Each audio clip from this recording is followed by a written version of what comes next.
Assalamu alaikum. Guys, can you unmute your mics? Mr. Shujat and Ms. Nargiz class.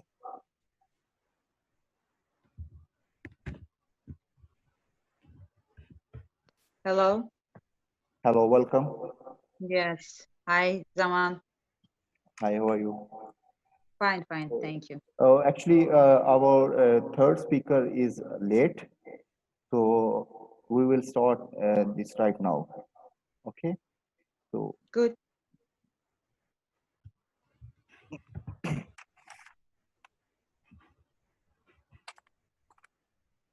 Shubisa, can we start?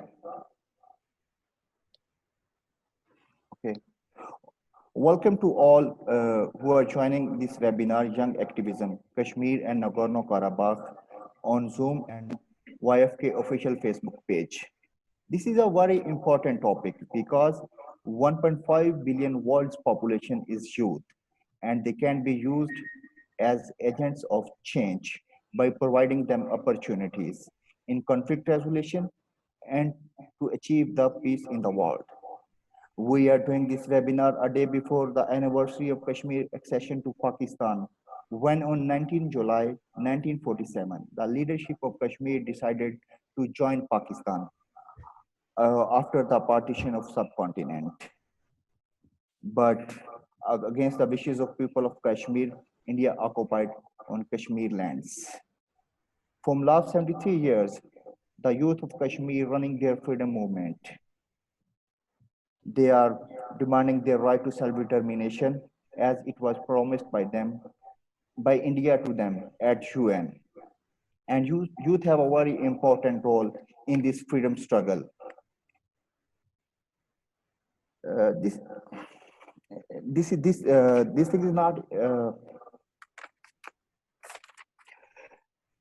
This debate is also very important from Azerbaijan perspective in context of recent attacks of Armenia in Taufiq district of Azerbaijan and illegal occupation on lands of Nagorno-Karabakh. On behalf of youth of Pakistan, we condemn these acts of aggression by Armenia. We reaffirm our support and solidarity with the people of Azerbaijan. Pakistan always supported Azerbaijan's position on Nagorno-Karabakh and peaceful solution of this conflict as per UN resolution. We also thank to the people of Azerbaijan and government of Azerbaijan for their support to Pakistan on Kashmir conflict. For this discussion, we are joined by a very talented and experienced panelists in the field of youth diplomacy, sustainable development goals, and conflict resolution from the Republic of Azerbaijan and Republic of Indonesia. We are joined by Mr. Shujat Ahmedzada, Mr. Tantan Taufiq Lubis, and Ms. Nargiz Khalas. So welcome you all on this webinar, and thanks for your time on weekend. The first speaker of this webinar will be Mr. Shujat Ahmedzada, Youth Sustainable Development Goals Ambassador in Azerbaijan. His topic of talk will be significance of the youth on Sustainable Development Goals 2020-30. Please, Shujat. Thank you, Mr. Zaman Bajwa. As I would like to extend my greetings to you and your team, YFK-Kashmir Lobby Group, for organizing that event and inviting me to participate. And also I'd like to greet the other esteemed speakers as well.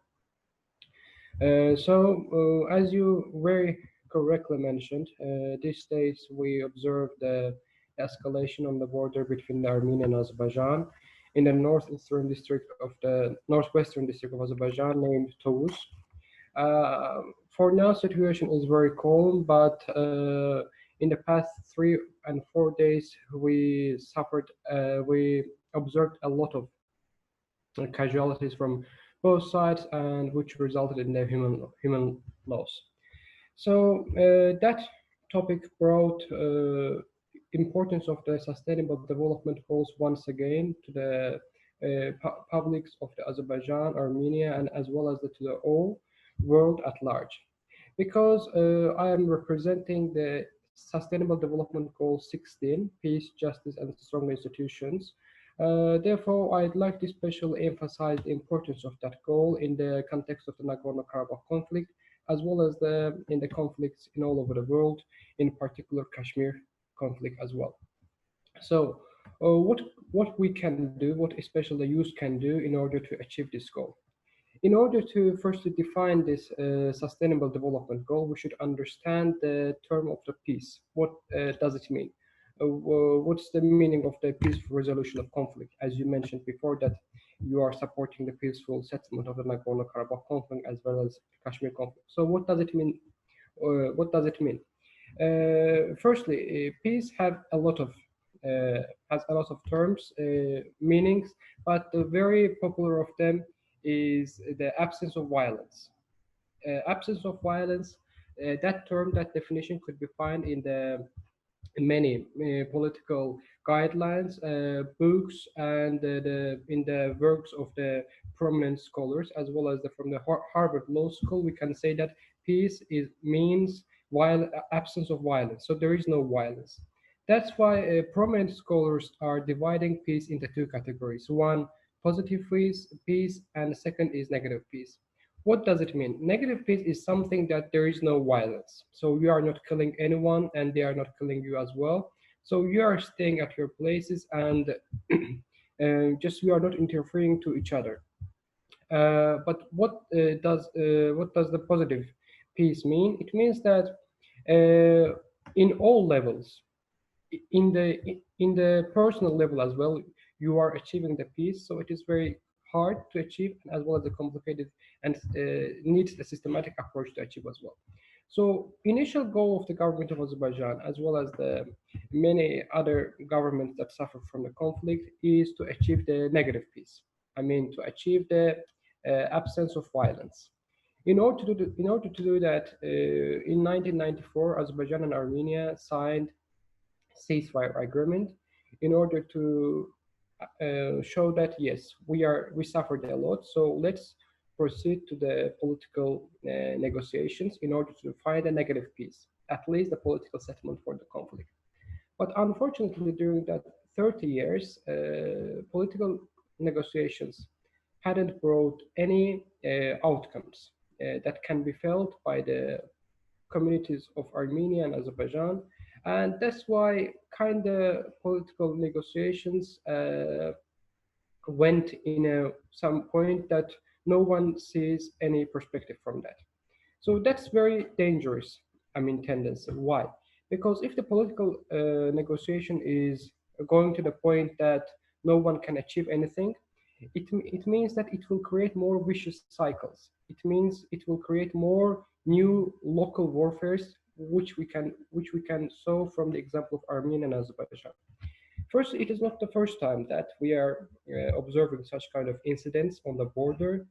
Since 2008, we had seen a lot of incidents along the line of contact between the Armenian and Azerbaijan troops, and as well as on the international border between Armenia and Azerbaijan. That kind of similar escalations happened in 2014 as well, in the August 2014. But the most terrible one since the signing of the ceasefire agreement was 2016. But after the 16, there was quite a calm period, as well as quite complicated period that happened. Velvet Revolution happened in Armenia. And afterward, this is the first time that after the April War in 2016, it is the first time that we are observing that kind of huge escalation with the participation of the modern weaponry, artillery, as well as the drones, which costed a lot of human lives. So, what use can play in the conflict resolution and the resolution of the Nagorno-Karabakh conflict between Armenia and Azerbaijan? Firstly, their voices should be heard, and in order to heard their voices, there should be platforms for them to come and to speak. And one of the such kind of platforms have been already established by either by Azerbaijani government or either by the civil society organization of Azerbaijan.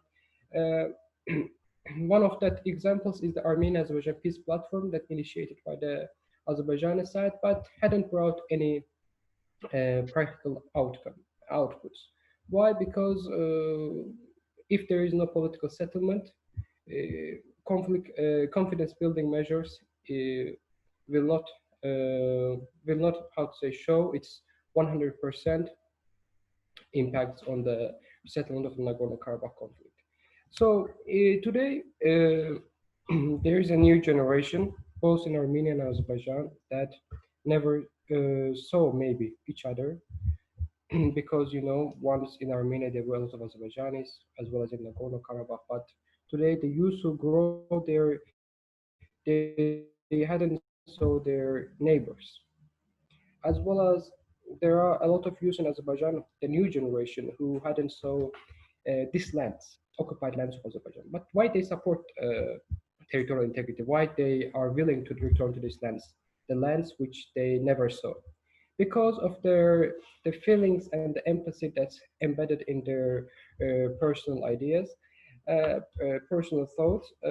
Also, before talking about the role of the youth on the Nagorno-Karabakh conflict, I'd like to ask from you to inform me as well about my duration, and will I talk?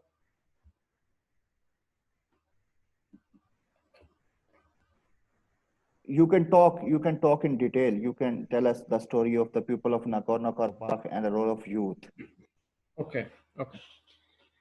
So yes, so I can continue. Yes, and about the role of the youth. Yes, today what we are seeing, youth are not satisfied from the political negotiations because it hadn't brought any kind of, as I said before, political results. That's why a few days before, we saw one of the very, how to say, interesting and unprecedented events in the Azerbaijan history, that people went to the streets, even under the imposed hard restrictions, imposed quarantine measures. They went to street in order to be in solidarity with their army. So why that happened? Why the youth who never saw the Nagorno-Karabakh and seven adjacent regions, never saw any of these territories, went to the streets in order with the chanting that we want Karabakh? Because in these 30 years, they grew up with these ideas that they have this right, and they, how to say, inherited this idea, this thoughts from their past generations. If we will look at the public gatherings a few days before, we can see that most of them who gathered there were the youth who haven't seen any, haven't seen these territories. So, fortunately, for now, we are relatively in a calm situation in on border and on the line of contact. But again, it is very dangerous tendency because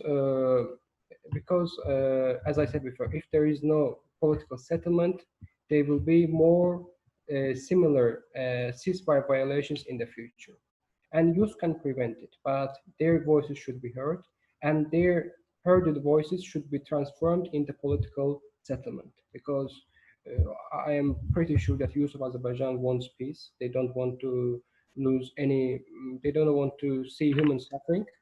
But if that will not implemented by the mediators, by the, how to say, parties, unfortunately, we will see more and more violent ceasefire violations in the future as well. Shujat, you very rightly said that the voices of the youth and voices of the victims of these atrocities and illegal occupation must be heard. And this is the mindset of every aggressor nation. They are not coming on peace table, on talks. This same story is happening in Kashmir. Uh, India put this issue to the United Nations, and they promised to the people of Kashmir that this issue will be solved according to the wishes of people of Kashmir. But after that, they are just delaying by different tactics and doing some ceasefire violations on the line of control. So voices of the youth must be heard. Thanks a lot for your narrative and your story about and the real facts and situations of the right now about the conflict. One thing for the speaker of this webinar is that if you want, oh sorry, participant of this webinar is that if you have any question in your mind, you can write in the Zoom comments panel, and as well as you can comment on Facebook live page. So after that, just mention the name of the speaker, so they will provide you the answer. Uh, our next speaker of this webinar is Ms. Nargiz Ikhlas, member and the Secretary of the Council of State Support to NGOs under Auspices of the President of Republic of Azerbaijan. Uh, Welcome, Ms. Nargiz Ikhlas, and the topic of Ms. Nargiz Ikhlas is examples and the benefits of the collaboration between the youth of Europe and Azerbaijan. Please. Thank you so much, Mr. Bajwa, and it's really honor for me to participate as a speaker this webinar. Unfortunately, I couldn't to hear clearly the other speaker from Azerbaijan, Mr. Ahmedzadeh, but thanks to him as well, because it's very good that the voice of Azerbaijan is, it must really heard. And I'm a daughter, I'm a wife, I'm a mother, so that's why I can't talk about this conflict just as a, without any emotion. So I have to mention the people who, they lost their life even in 18th, in 19th, not only today, not only 10 years ago. This conflict took a lot of life. This conflict destroy a lot of families, destroy a lot of happiness of the people, and that's why, just only talk about today's process in Azerbaijan, what is happening with the border of our occupied territories. I think it's not really enough, because the listeners which at this moment hear us, I think for them will be better to know a little bit deeply from what all this happening, and I'm very proud that it's 30 years that all this situation is going on, but I'm very proud that this youth of Azerbaijan, they don't forget their motherland. Even after 30 years, they are really demanding their truth and their justice truth.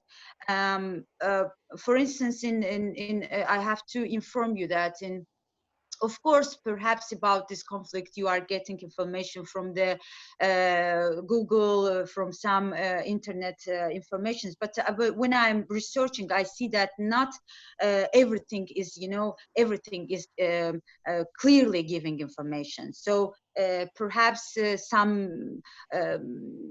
So it will be better me to give some brief information about this conflict, that when in 1818 in Karabakh, in Topkhana forests, Armenians just started destroy that forest, and just when Azerbaijan youth, they started to protest against this.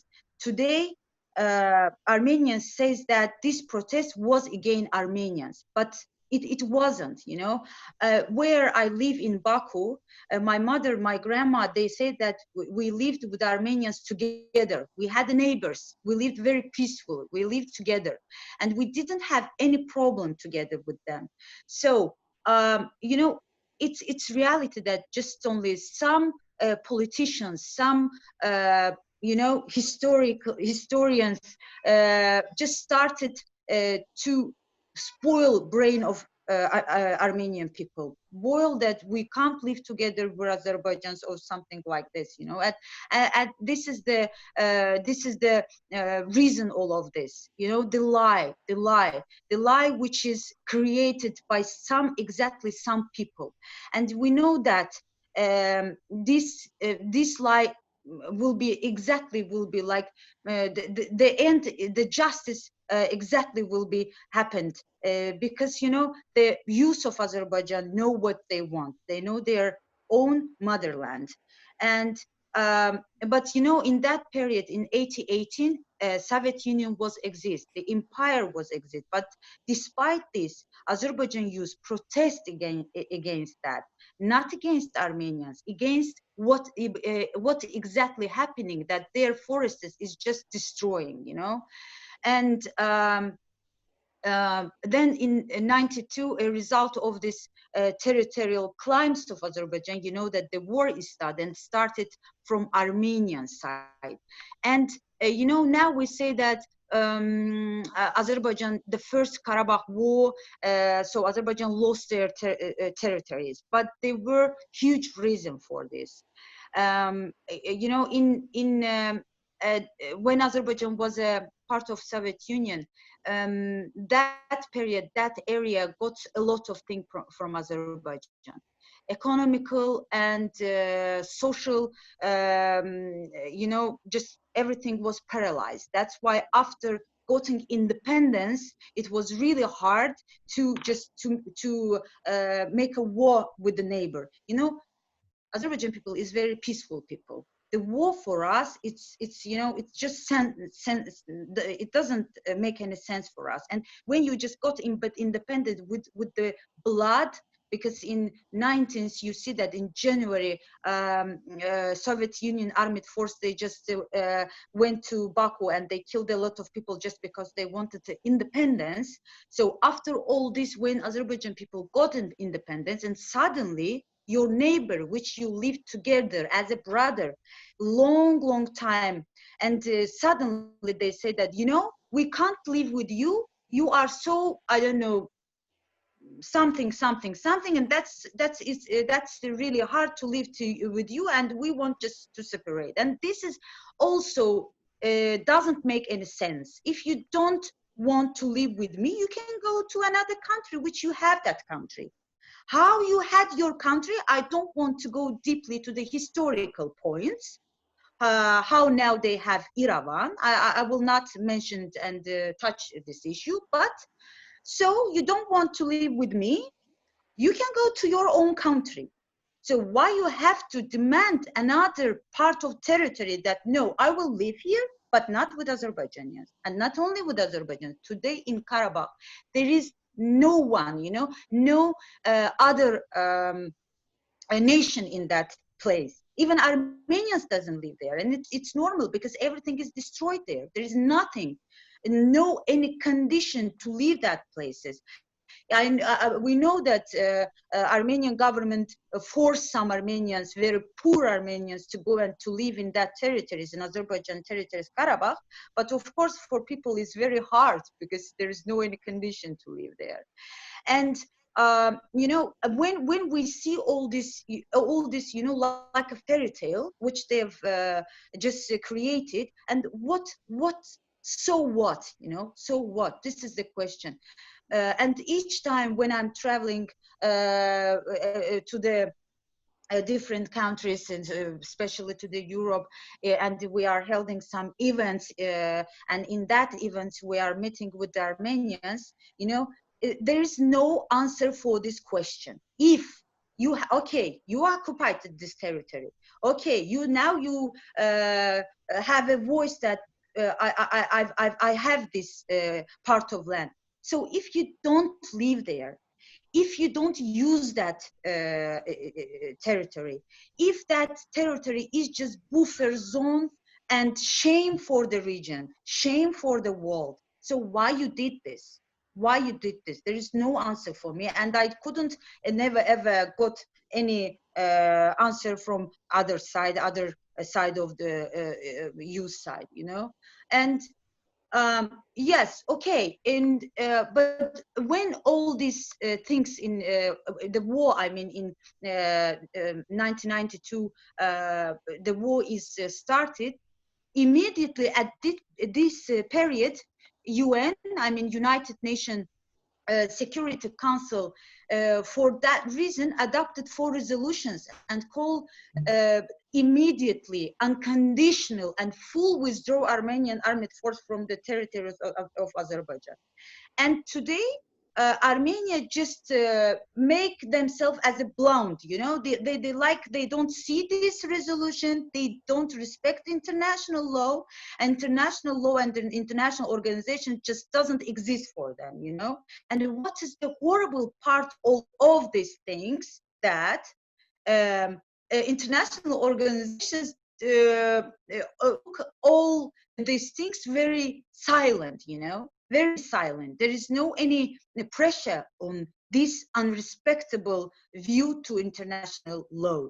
And also, you know, all the world, all international law, international organizations recognize Azerbaijan territorial integrity, and just only one country is just occupying your land, and even they have created there some, I don't know, republic, something like this, and even Armenia doesn't recognize this republic, you know, this republic. And when you just see all the situation, that huge question, for what, for why all of these things? And I have to mention one thing. This is very important point. What is, I think, really, this is my point of view. I have to mention that this is my point of view. What is really, I think, make all this situation complicated, what is, you know, make more and more deeply problems in the solution of this problem. In 1992, in February 26, Armenia, in Karabakh, in Khojaly, they were Khojaly genocide. They've committed this Khojaly genocide, and this brutal genocide. When they've done this genocide, the Russian armed force, exactly army group, 336 armed groups were near them, like work together with them. Another point which really like make it complicated, and for me it's really like rare, that there is a parliament member of Russia, approximately 10 years ago. This parliament member of Russia, Konstantin Zalutin, he said, like, I'm repeating his sentences, exactly what he said. He said, like, Armenia is a Russia military ally.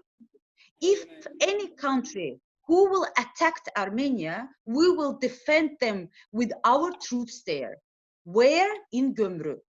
In Gömrü, and where is Gömrü? Gömrü is a very border with Armenia and Azerbaijan. So this is the words of Russian parliament member Konstantin Zalutin. So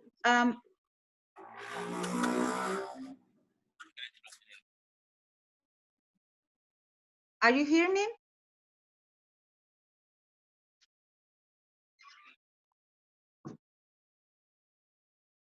Hello? Yes, yes, your voice is audible. Yes, can you hear me?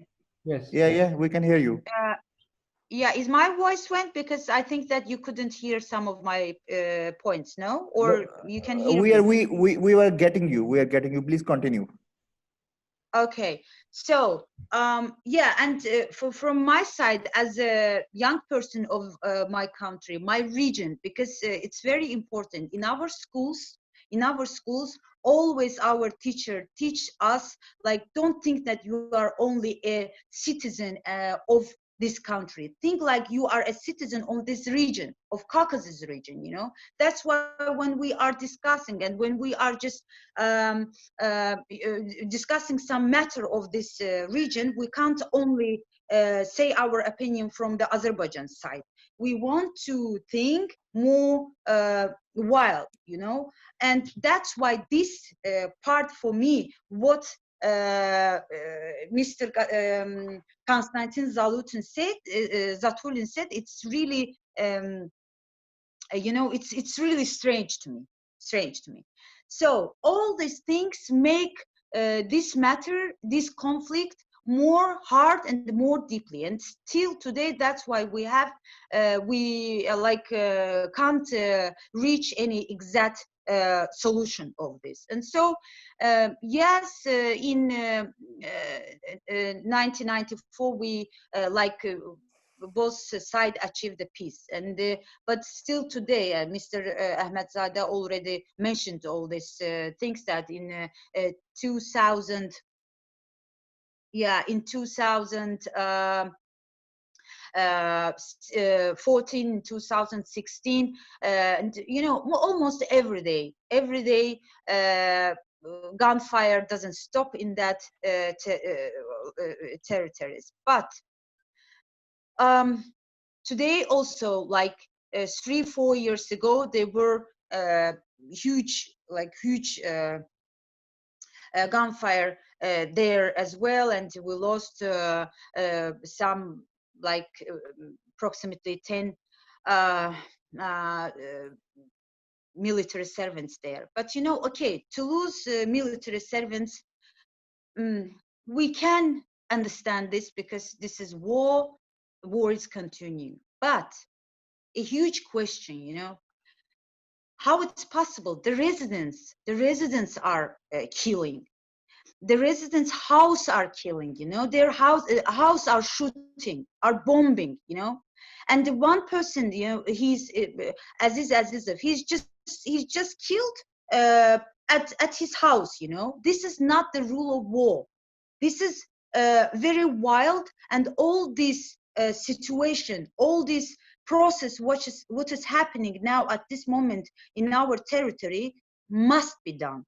And why international organization, why they don't, our national organizations, almost 100 organizations in one day, they have signed, each of them, they have signed a statement, and they've sent it to the international organizations, and also to the foreign affairs of the 3 countries of the Minsk group. This is France, US, and Russia. They have sent the statements, and they demand that all the situation have to stop. Okay, if you make us to understand the killing of the military services, what about the people who are just civil living there? What about the residents? What about the children? You know what is happening in that territory. That Armenian snipers are just shooting the children who is playing at the yard of their house, at the yard. This is I think that a human can't do this. This is not military rules. This is not our war rules. This is just a wild thought of the people who I can't even say that they are Armenians, because I don't want to believe that Armenians are so wild people. I don't want to believe in this, because our fathers, mothers, our grandmothers lived there together very peacefully in Baku, in the other regions in Karabakh as well of Azerbaijan. So I'm so sorry, I'm a little bit emotional, but it's I can't be emotional when I'm talking about the children, 4 years, 3 years, 7 years children, which is just killed by sniper, by sniper. Even it's sniper, it means that it's very logically, it's not suddenly.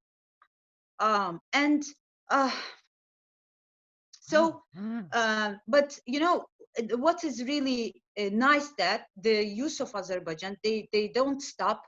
They are writing statements to international organizations, and also huge thanks to the country as a Pakistan, as a Turkey, United Kingdom. I know also they say that they condemn the Armenian aggression. We really on behalf of whole Azerbaijan people, on behalf of whole Azerbaijan civil society, we really thank you for this fair point of view. And I know that I forgot some countries which condemned the Armenian actions. So sorry for that. Perhaps I didn't said some names of some countries. And our youth, at present, actions are taken in various part of the world. I know that last time it was in United States, in Poland, in the Great Britain, in Israel, and etc. So our youth, which is living in different countries of the world, they just want make a world, make international organizations to be heard, and you know. That's really nice. That's really nice that our youth is just united. A petition has been set up in U.S. Congress to discuss the Karabakh issue, and also the Karabakh issue and the Armenian attacks. So, and our representative of our youth, of our civil society organizations, they do really huge job in social media, in Twitter as well. I have to mention it, and me also. I am the active user of Twitter since 2011, and you know, each time I just try to contact to Armenian youth, to you know, to just discuss that something. No, it's just impossible. I can't hear something. It's really a sadness, you know. I do not see anything constructive, just only except swearing, historical lies, and slander, you know, and that's all. No, any discussion, and it can't be continued, you know. It can't be continued. Definitely, international organizations, the world have to can't be silent of this violence in our region, because Caucasus region is very unique. It's very with the great nature, with the great people, with the great culture, you know. How it's possible that some people destroying all of these things in our region? And I have to say that this kind of battles, this kind of clash will continue until the issue is will be resolved, you know.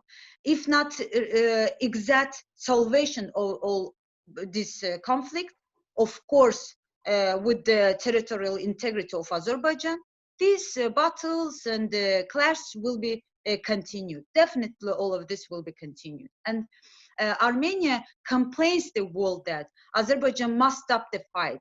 And you know, the president of Azerbaijan, Ilham Aliyev, they have very reasonable opinion on this. Like, if an Armenian soldier does not want to die, what he is doing in Azerbaijan territory?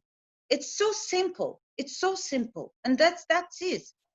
And I'm really so sorry that having your time much, but I would like to emphasize one more issue as well.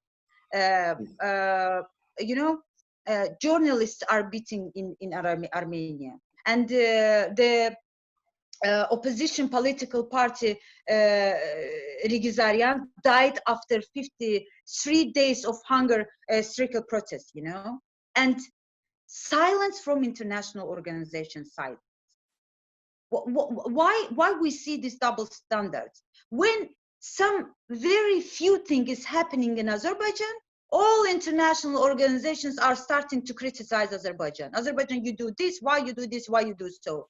So why you silence against all this situation, what is now happening in Armenia? Okay, you don't care about Azerbaijan, so why you don't care about Armenians as well? The deputies, you know, are just so easily beating in that country, and approximately 200 in that country, and no hears and hearing held from the world side, okay, especially from the Europe side. And so, do I have a minute or I have to finish? You can take 1 minute.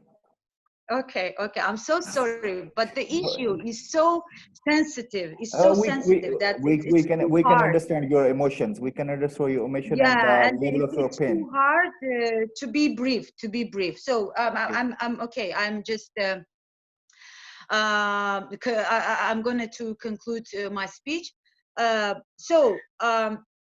as I said that, I think that we see that no sanctions are imposed, and all this situation have to just they have to be some sanctions towards Armenia from the world side. And what I'm now at this moment I'm saying, I think that it's enough for the sanctions on Armenia. So at the end, I want to say that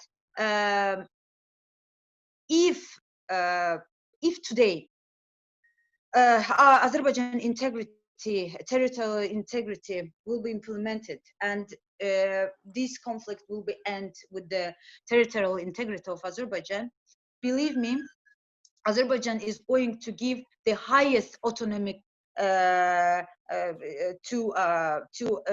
Karabakh, and we want Karabakh to become a place where not only Azerbaijani people, not only Armenians will live there.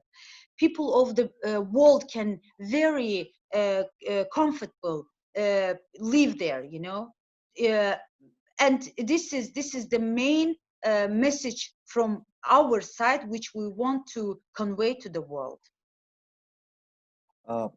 Thanks a lot, Ms. Nargiz, for your heart-provoking speech, and we can understand your pain and level of sorrow. The culprits of these crimes against humanity will become under the law one day, and we are really impressed by the lobbying and advocacy techniques of the youth of Azerbaijan. You are doing a lot.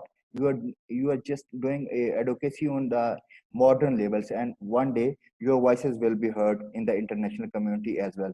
Thanks a lot for joining us. I welcome Mr. Tantan Taufiq Lubis, Vice President of ICYF, Chairman of Indonesia National Youth Council, and Head of the Advisory Board of OIC Youth Indonesia. Thanks a lot for your time, and we can see to disturbing you on weekend, and we can see you are on travel, Mr. Tantan Taufiq Lubis. And we also thank Mr. Shasta Safi from United States of UK for joining us. Your United Kingdom of UK. Mr. Tantan Taufiq, can you hear? Thank you for having me.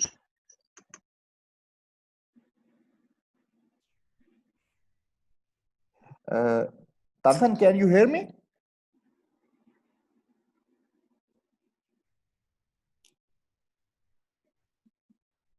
Hello? Yeah, we can hear you. Please speak. The topic of Mr. Tantan Taufiq Lubis is how OIC youth is encouraging youth activism. You can speak loudly, please, because I'm. Tantan, we know that you are in trouble. The topic of Mr. Tantan Taufiq is how OIC youth is encouraging youth activism. Yes. Please carry on. Hello? Tantan, please speak. We can hear you. Okay. Bismillahirrahmanirrahim. Assalamualaikum warahmatullahi wabarakatuh. Walaikum salam. Ya, innal hamdalillah nahmaduhu wa nasta'inuhu wa nastaghfiruh wa na'udzu billahi min shururi anfusina wa min sayyiati a'malina may yahdihillahu fala mudilla lah. Yaqulu tabaraka wa ta'ala, Allah subhanahu wa ta'ala yaqul innamal mu'minuna ikhwah fa'aslihu baina akhawaykum. Wa qala aidan wa'tasimu bihablillahi fala tafarraqu. Their brother Zaman Bajwa and all the speaker. First of all, I would like to thank to all the speaker here who already with us. My brother from ICYF Regional Center, Suzat Ahmadzada. Also my sister Nargiz Xelef from Azerbaijan also. Yeah, nice to meet you. And also my wife of my friend, the wife of my friend, Saista Safi. Yeah. her husband is my friend also. He's living in UK. And the last, Gulam Sabir, thank you so much also. And don't forget to Jaman Dwaza as the committee who give me opportunity to deliver my small speech here, inshallah, in the Kashmir webinar and also Nagorno-Karabakh. All my friends from Azerbaijan, Kashmir, Pakistan, and OIC member countries, in this opportunity, I would like to give you all the pointer of our historical activity in OIC Youth or in Islamic Cooperation Youth Forum related to Kashmir issue and Nagorno-Karabakh.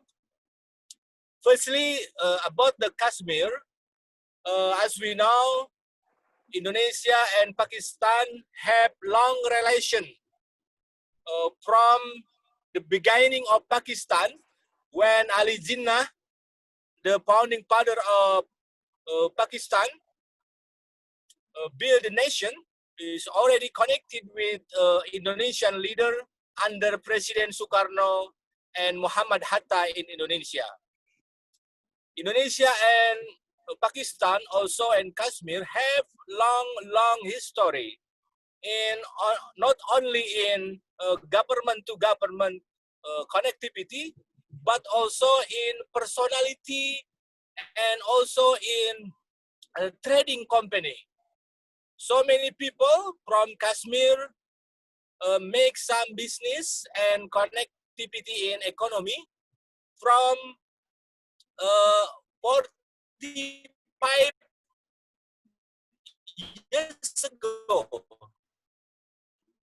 And the fact right now in Indonesia is so many people from Kashmir and living in West Java and living in another city in Indonesia. It is the fact that we have good relationship, we have good connectivity, and Indonesia, Pakistan, and Kashmir is one family, inshallah. Related to the current issue about Kashmir, Indonesia, especially young generation in National Youth Council of Indonesia, we have position that Kashmir issue is not only regional issue, it's not only Pakistan issue, it's not only Indonesian issue. It is the problem of Ummah. It is the problem of the world. It is problem all of us as the mankind. So the Kashmir issue cannot be finish by only Pakistan and India. So all the nations in the world should be involved in this case and make the solution to make a peace in Kashmir, Jammu, and other region in Kashmir. Because as we know, India, after he released the new constitution about what citizenship in India, is like what makes some provocation, not only for Muslim Kashmir in India, but also provocation to all the Muslim in the world. Because in our perspective, if our brother feel illness or feel sick or under pressure or under a fight by the other, so me and we as the brother of Islam should be feel the same with our brother in Kashmir. And related to the government position, Indonesian government position, our government said last week about this issue that our Ministry of Foreign Affairs already told to Mr. Prime Minister of India, Mr. Modi, that India government should be keep the human interest in Jammu Kashmir. So do not act something to make the Kashmir people or the Muslim people disappear and under pressure.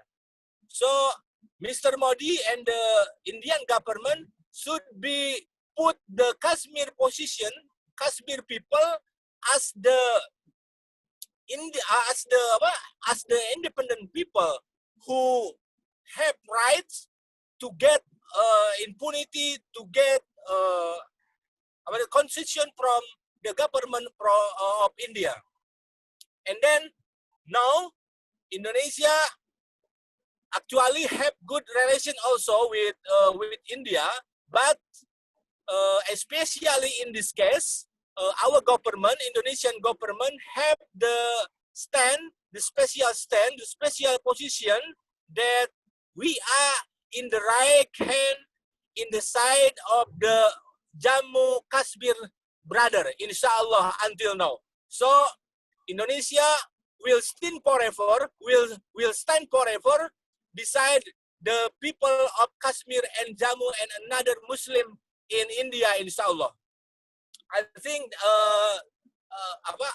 that's what I can be explained about our situation, our position in Indonesia in Kashmir issue, and I would like also to deliver and explain our activity related to Kashmir solidarity from Indonesia, Indonesian solidarity for Kashmir.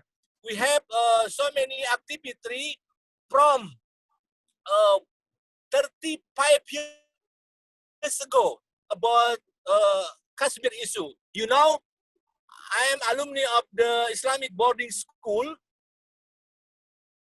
When I studied in the Islamic boarding school, I already read about this issue. So when I was in elementary school in Indonesia, also I have read the story of Kashmir.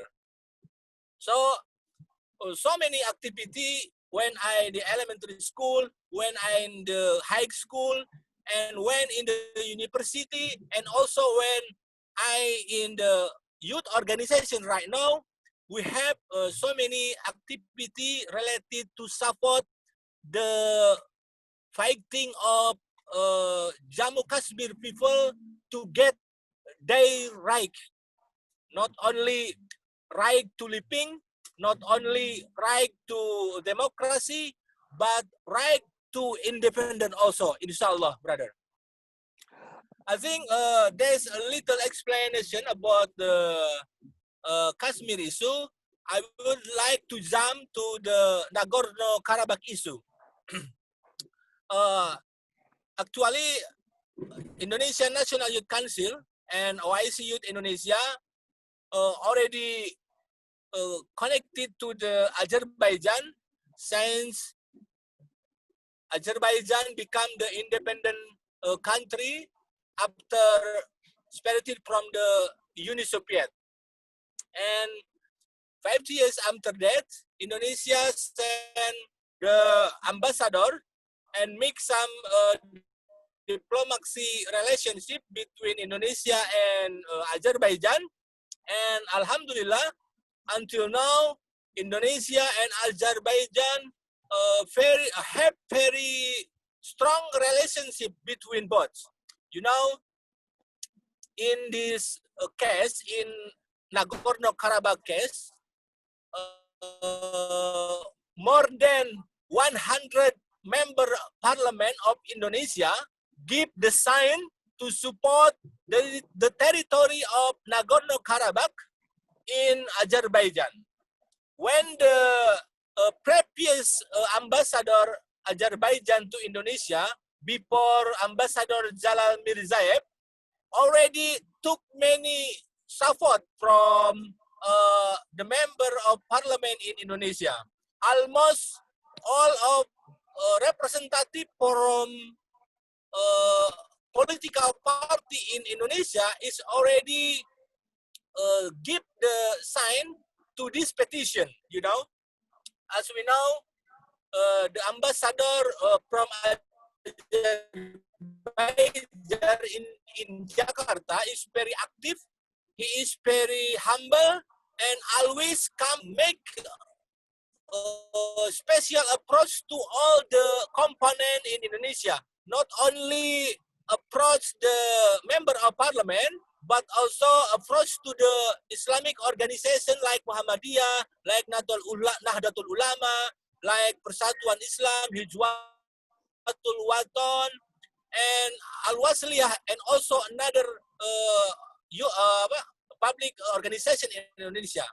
Besides that, ambassador of Azerbaijan also connected to National Youth Council that have almost 100 youth organization under the National Youth Council.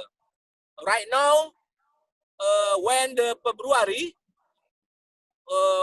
when the date of the Kojali commemoration is come, National Youth Council, YC Youth Indonesia makes some commemoration for that every year.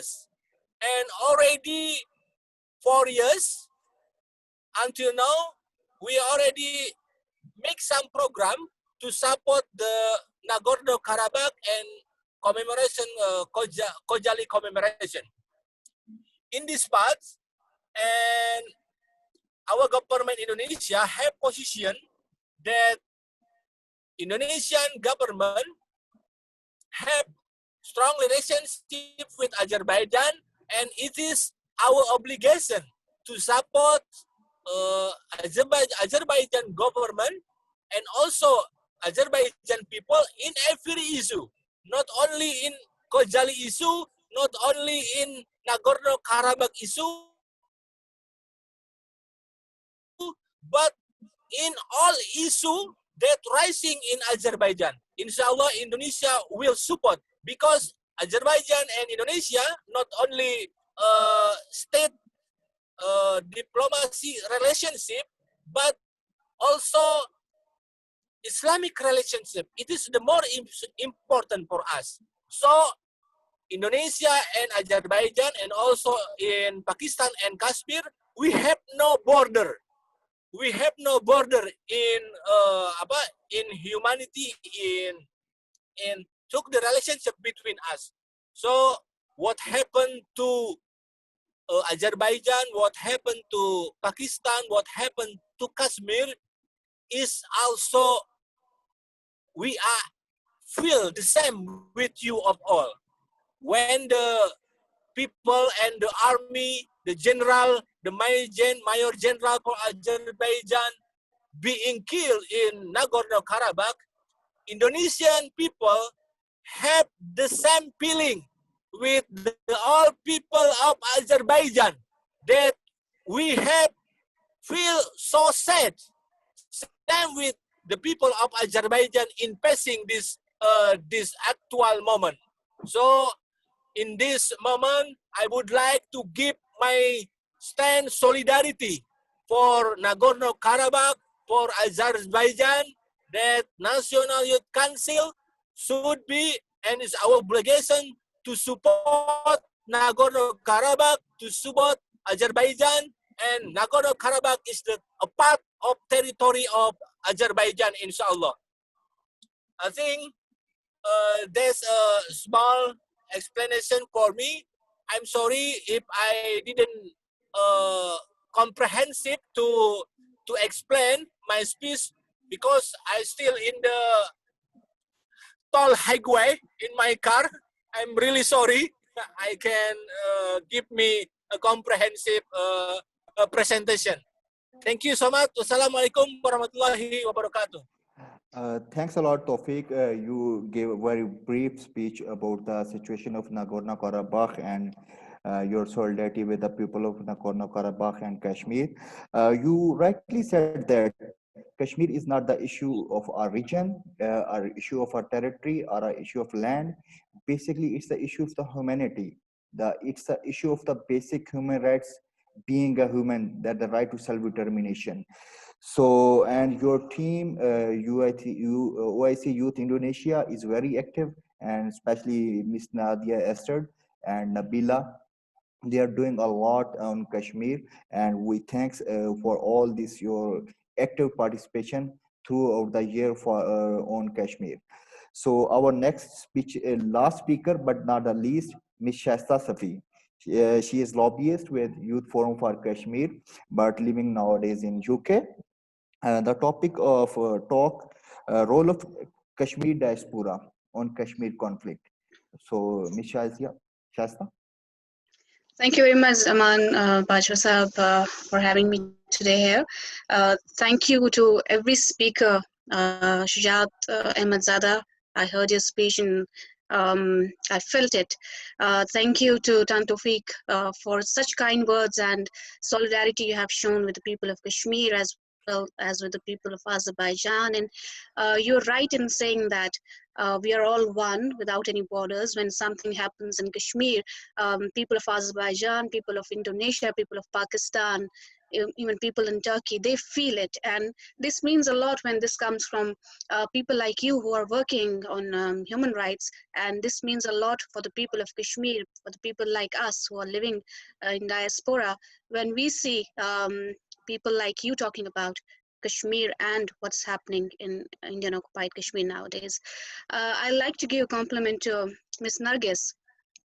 She spoke the way she spoke. I felt it, and for some time, if I close my eyes, I was feeling like it was me speaking, because all the things she spoke were relevant to what's happening in Indian occupied Kashmir.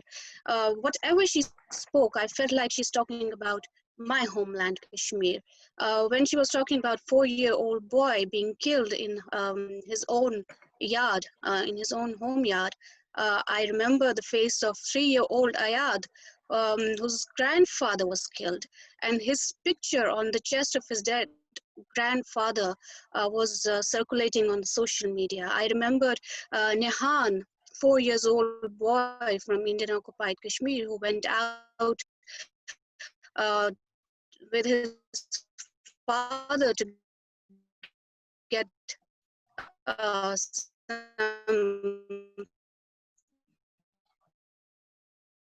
toffees or chocolates, but his dead body returned home killed. I remembered each and every name from Indian occupied Kashmir when Nargiz was talking about the Armenia. I felt like so this bond, saw her talking, but a bond was formed there and then when she was talking about what's Armenia doing, because I felt her, the emotions she showed, I could feel them, I could understand them, because these are the things which we have been grown up seeing all these things, and we have been grown up listening and seeing all these stories from Indian occupied Kashmir. And as a born child in conflict, we grow up with these stories, we grow up with such incidents, we grow up with the noise of bullets, and we grow up with the smell of weapons and gunpowder, and with the smell of blood. We all grow up in that, and when then we hear about what's happening in other parts of the world, they connect us. Right now, I can understand what the people of Azerbaijan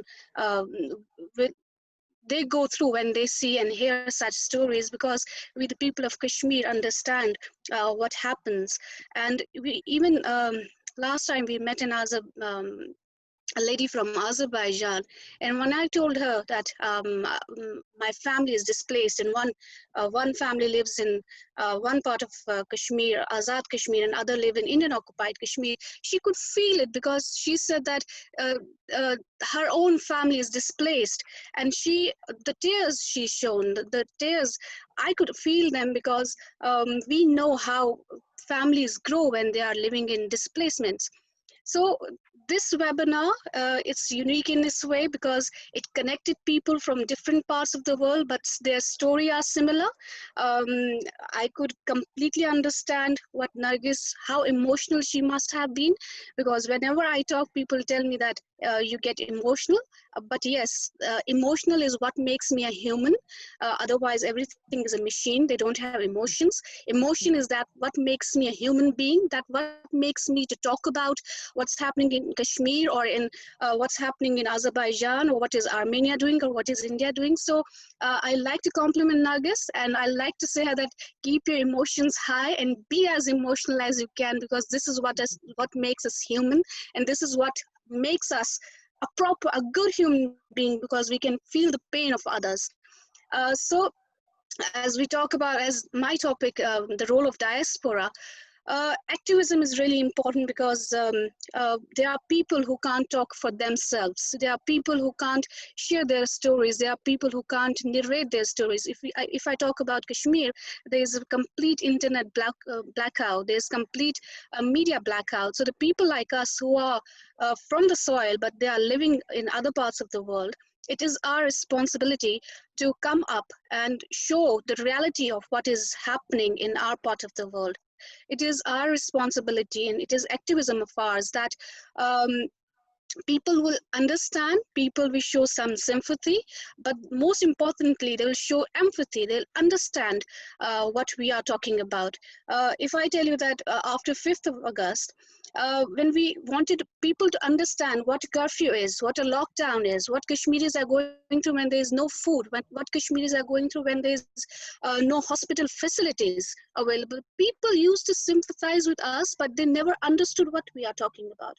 But after this COVID-19, when there was a lavish lockdown, there was everything available, but still people were now relating themselves. They were saying that, oh, okay, this is something we have to know. We understand now what the people in a conflicted area must be thinking, because in places like London, it was under lockdown for 4 months, but we had everything available here. But in Indian occupied Kashmir, when there's a lockdown, there's a curfew, there are Indian occupational forces every 10 yards. There is every occupational forces for 9 civilians.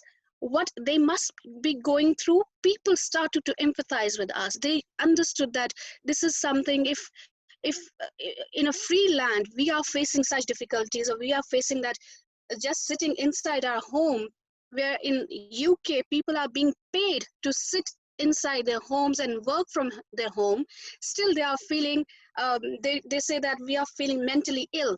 We are having mental crisis these days. They have all internet available, they have cables available, but now think about what Kashmiri people undergo. There's a curfew, and they have been living in these conditions for decades now. And the mental health issues in Kashmir are alarming, and they are rising. And according to the Doctors Without Border, 45% of the whole population is suffering through mental health issues. Anxiety is there, depression is there, post-traumatic stress disorders are there. So we the people who are advocating for the causes, we the people who are lobbying for the causes, we need to touch each and everything, be it the education, be it the mental health issues, be it the physical abuse people in conflict zones are going through, be it what is happening to the innocence, childhood of people living in conflict zones, be it anything. We have to touch each and everything. We have to rework. And being part of Youth Forum for Kashmir, and being part of this team, Zaman Bajwa and Ghulam Shabir are part of, we have done these things before, and as the conflict goes on, we need to improve more and more. And this is a very good step by Youth Forum for Kashmir, by engaging people from Azerbaijan, from people from Indonesia, even people from Turkey, bring together all these stories, bring together all these people under one platform, and engage these stories, interact with these stories, and then we can make a way forward to how to come up, how to combine our efforts, because someone is working in Azerbaijan, someone is working in Indonesia, in Pakistan, in Kashmir, in UK, why not to combine these efforts together and then move forward for all the causes? Because as my brother Taufiq rightly said that it's an ummah, and we need to be combined together without any fear of borders. Let Indonesia, let Azerbaijan, let Pakistan, let Turkey, let Malaysia, let Kashmir be together in talking about these situations. If something happens in Kashmir, Nargiz should feel it. If something happened in Azerbaijan, Shaista should feel it. If something, God forbid, happens in Indonesia, we all should feel it. So this webinar is a step forward in understanding each other's conflict and causes, and getting together in educating and in lobbying under one platform together, and making the scattered voice coming together. So this is the way forward for the activism. We have to be as diverse. We have to combine as many voices together with ours, and that is the way forward, in my opinion. And I know we are already ahead of time, so I won't take much time. Just thank you to everyone, and special thanks to Youth Forum for Kashmir for giving me this opportunity to hear to such beautiful and such brief voices from Shujaat Ahmadzada, Taufiq Tan, and Nargiz. And thank you very much, Zaman, for giving me this opportunity. Shaista, it's our pleasure and honor to have you every time. So thanks a lot for inviting our invitation on very short notice. So Shabi, someone have any question? I think Nadia Esther want to ask something. Or any? Do you have any comment, Nadia? Please open Nadia's mic.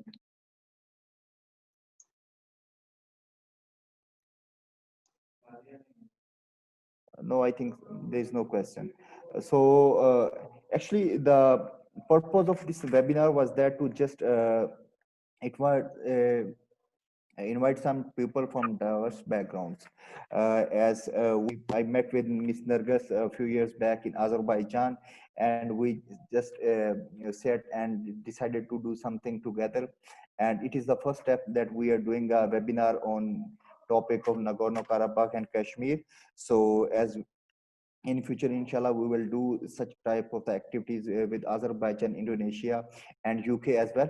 So thanks a lot, Ms. Nargiz Ikhlas, Shaista Safi, Shujaat Ahmadzada, and Mr. Taufiq for your kind time and your inputs regarding the peace in world. Thanks a lot, Mr. Shabir, for your technical support. See you in next webinar, inshallah. Thank you. Allah Hafiz.